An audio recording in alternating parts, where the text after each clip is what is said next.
Et tu n'as pas eu peur quand même d'aller dans un programme plus estampillé télé-réalité comme Friends Trip? Je l'ai fait.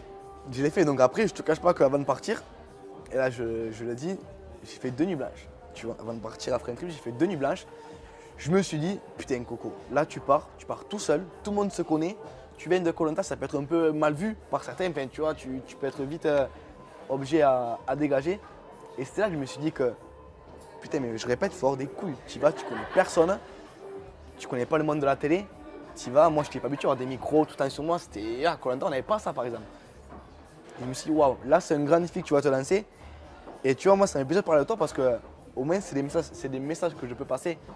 Il faut savoir que c'est limite plus dur après Koh Lanta de faire Friends Trip que de faire un retour des héros. Bah alors ça, faut que tu m'expliques. Je t'explique, un retour des héros. Tu vois, tu connais à peu près tout le monde. Koh Lanta, tout le monde se connaît, c'est une grande famille. Oui. Moi, j'ai pas d'ennemis. J'ai pas forcément d'ennemis. Donc, je sais très bien qu'en allant dans un retour, je suis tranquille, sportivement, je répondais présent. Je serais pas un des premiers à jarter. Tu vois ce que je veux dire? Même la réunification, je pense que ça le fait, tu vois. Mais Friends Trip, t'arrives, tu connais personne, tout le monde se connaît. Tout le monde fait un peu les mêmes émissions. T'arrives de Koh Lanta. Ouais, Koh Lanta, quoi. Mais là, il faut avoir des couilles, mon gars. Je perds la première épreuve, mais je dégage. Mais moi, c'est ça qui me faisait bander, c'est la compétition. J'arrive, peut-être que j'ai une longueur, on va dire, de retard sur eux, parce qu'ils se connaissent.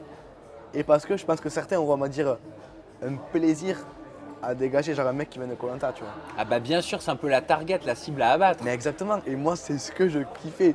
Ça, faut comprendre, c'est ce que je kiffais. Moi, j'ai fait ça pour ça. Mais alors, je sais que les deux tournages sont extrêmement différents, mais est-ce qu'il y en a un que tu as plus préféré à l'autre? Non, après là, ça n'a rien à voir. Koh Lanta, c'est l'aventure, c'est la survie. En fait, quand un homme il est en survie, c'est pas le même. Ça peut être de la survie aussi, Non, hein, pas du tout. un programme de télé-réalité un peu plus pur, même si ça reste de l'aventure pour Friends Trip. Ouais, mais non, il y a en fait- des gros caractères quand même. Oui, mais ça, pour moi, là, quand je te dis survie, c'est que tu manges pas. Oui, parce que toi tu parles en termes de nourriture, mais Ouais, pour mais- certains candidats qui n'ont pas les épaules, ça peut être de la survie aussi, de survivre, de vivre avec des personnes qui veulent se tirer la couverture sur elles, la lumière sur elles. C'est beaucoup ça dans la télé-réalité, Corentin. Ouais, peut-être. Après, moi, je l'ai pas vécu comme ça, mais, Comment tu l'as vécu justement? mais très bien, très bien. Après, mais en fait, dès le premier jour, après, ce que j'ai de la chance, c'est que les caméramans de Koh Lanta, c'était les mêmes qu'à Friends Trip. Donc ça aussi, je me sentis bien aussi d'entrée.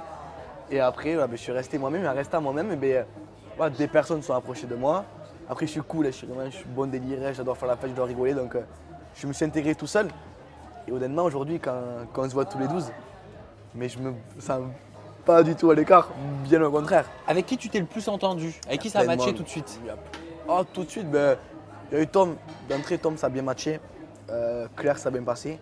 Et après, j'ai fait des découvertes. Je vais pas. Amélie, je sais pas avec elle, qu'est-ce qu'on a rigolé avec Amélie, des parties de Uno à pas me finir. Vincent, c'est pareil. Vincent, au départ, c'est un mec que je le voyais, je l'aimais pas, tu vois. Je l'aimais pas, je fais le jeu, j'ai dit putain, mais c'est bon délire aussi. Donc après, on est tous différents, mais il y en a plein avec qui je m'entends bien. Et là, aujourd'hui, Tu les connaissais de la télé? je connaissais Vincent et Amélie. C'est tout? Ouais, avant je regardais sur Story. Et après, j'avais vu, tu sais, je vais pas faire la langue de bois, avant de partir, comme moi j'étais tout seul dans mon coin, je regardais un petit peu le casting, tu sais. Et j'avais vu des noms de 10 couples parfaits, tout. Moi je regardais pas forcément cette émission, donc je connaissais pas. Donc après, je me suis dit, ça va vraiment être bonnard parce que je vais arriver, je connais personne, ils se connaissent. Et ça sera à moi de faire une place. Parce que pour moi, sinon, dans 3 jours, je partais en France. Donc c'était vraiment un gros défi.